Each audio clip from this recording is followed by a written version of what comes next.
Perkenalkan, nama saya Cindy Amanasyah dari Prodi Pendidikan Biologi. Di sini saya akan membahas sedikit video tentang virus. Sejak pandemi, virus COVID-19 mungkin bukan suatu hal yang asing buat kita. Keberadaannya bisa membuat kita merasakan beberapa gejala berikut: suhu tubuh tinggi, badan kedinginan, atau batuk dan sakit pada saluran pernapasan. Nah, kira-kira apa ya yang harus kita lakukan agar kita terhindar dari penyakit yang disebabkan oleh virus? Untuk jawabannya, yuk kita ikutin dulu video berikut. Jadi, di video kali ini kita akan belajar tentang virus. Simak terus ya videonya. Meski sering mendengar kata virus dan melihat gambarnya di berbagai infografis file media, mungkin kita masih penasaran, kira-kira seperti apa ya sifat-sifat yang dimiliki virus? Berbeda dengan makhluk hidup lainnya, virus memiliki sifat hidup dan sifat mati. Artinya, virus dikatakan makhluk hidup karena dapat memperbanyak diri dengan cara berprestasi dalam tubuh inangnya dan memiliki asam nukleat berupa DNA atau RNA. Virus dikatakan benda mati karena virus dapat dikristalkan dan bersifat aseluler untuk tidak memiliki sitoplasma inti dan organel sel. Nah teman-teman, seperti yang kita ketahui, virus memiliki ukuran tubuh yang sangat kecil, sehingga tidak bisa terlihat oleh mata kita. Teman-teman bisa melihat gambar berikut untuk melihat perbandingan ukuran sel hingga organisme seperti manusia. Dari gambar, kita bisa melihat diameter virus berkisar antara 20 nanometer di 400 nanometer. Oleh karena itu, virus hanya dapat dilihat dengan mikroskop elektron. Wah, sangat jauh ya perbandingan ukuran virus dengan manusia. Selanjutnya, kita akan melihat bagian-bagian tubuh virus. Virus terdiri dari berbagai macam bentuk, namun secara umum kita bisa melihat struktur tubuh virus pada bakteriofag dan filosofi influenza. Pada bakteriofag, unsur-unsur penyusun tubuhnya terdiri dari kapsid asam nukleat, leher selubung, ekor serat, ekor papan dasar, dan jarum penusuk. Sedangkan virus influenza memiliki bagian-bagian berikut: protein membran, protein jarum, protein amplop, protein nukleosida, dan asam nukleat. Jadi, struktur tubuh virus secara umum terdiri dari kepala berbentuk polihedral atau segi banyak yang berisi asam nukleat, leher diselubung antar kepala dan ekor untuk melekatkan diri dan menginfeksi sel yang diserang virus. Karena jumlahnya yang banyak, virus dapat dikelompokkan menjadi beberapa jenis. Pertama, berdasarkan kandungan asam nukleatnya, tri dan rebel, yaitu virus yang asam nukleatnya berupa RNA. Contohnya virus corona. Penyebab konflik 19, orthomyxovirus. Penyebab influenza, picornavirus. Penyebab polio, MV. Penyebab bercak kuning pada daun tembakau, dan deoksiribovirus, yaitu virus yang asam nukleatnya berupa DNA seperti bakteriofag, pemakan bakteri herpes, virus penyebab herpes, papovavirus, penyebab kutil.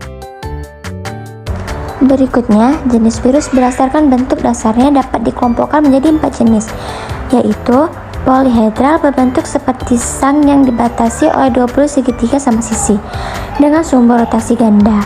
Contoh virusnya adalah adenovirus helikal berbentuk seperti helix, menyerupai batang panjang nukleokapsid yang tidak kaku dan memiliki satu sumber rotasi. Misalnya pada tobacco mosaic, virus berbentuk spherical atau amplop seperti pada virus influenza, dan bentuk kompleks contohnya pada bakteriofag. Pengelompokan virus selanjutnya berdasarkan sel inang yang ditempati virus yang menyerang manusia. Contohnya virus hepatitis menyerang hewan. Misalnya paramyxovirus menyerang tumbuhan, seperti TMV, dan virus yang menyerang bakteri yaitu bakteri ofag. Sekarang teman-teman bisa membedakan jenis-jenis virusnya ya. Tahukah teman-teman bagaimana proses perkembangbiakan virus? Virus berkembang biak dengan cara bereplikasi. Sebelum mengalami replikasi, virus harus berada di tubuh inang yang cocok untuk memperbanyak diri. Replikasi virus dapat diamati dengan jelas pada bakteriofag yang menyerang bakteri Escherichia coli. Replikasi pada virus dapat terjadi melalui dua mekanisme, yaitu daur litik dan lisogenik. Pada daur litik, virus akan menghancurkan sel hospes atau inang dan terbentuk partikel virus baru. Sementara pada daur lisogenik, virus tidak menghancurkan sel inangnya. Selin yang hanya mengandung profag bisa membelah dan tidak mati, serta tidak terbentuk partikel virus baru.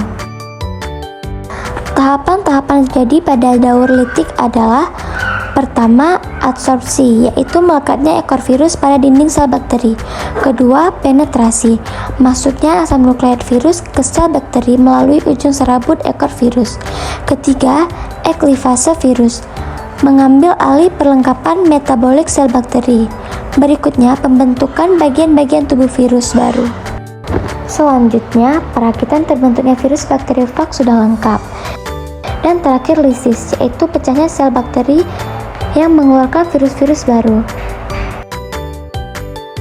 Kemudian, tahapan yang terjadi pada daur lisogenik adalah: pertama, adsorpsi, melekatnya ekor virus pada dinding sel bakteri. Kedua, penetrasi, masuknya asam nukleat virus ke sel bakteri melalui ujung serabut ekor. Ketiga, penggabungan asam nukleat. Virus gabung dengan asam nukleat bakteri membentuk profag. Berikutnya, pembelahan proses saat bakteri membelah diri. Selanjutnya, profag ikut membelah sehingga menghasilkan bakteri yang mengandung profag. Dan terakhir, sintesis, yaitu asam nukleat virus memisahkan diri dari asam nukleat bakteri.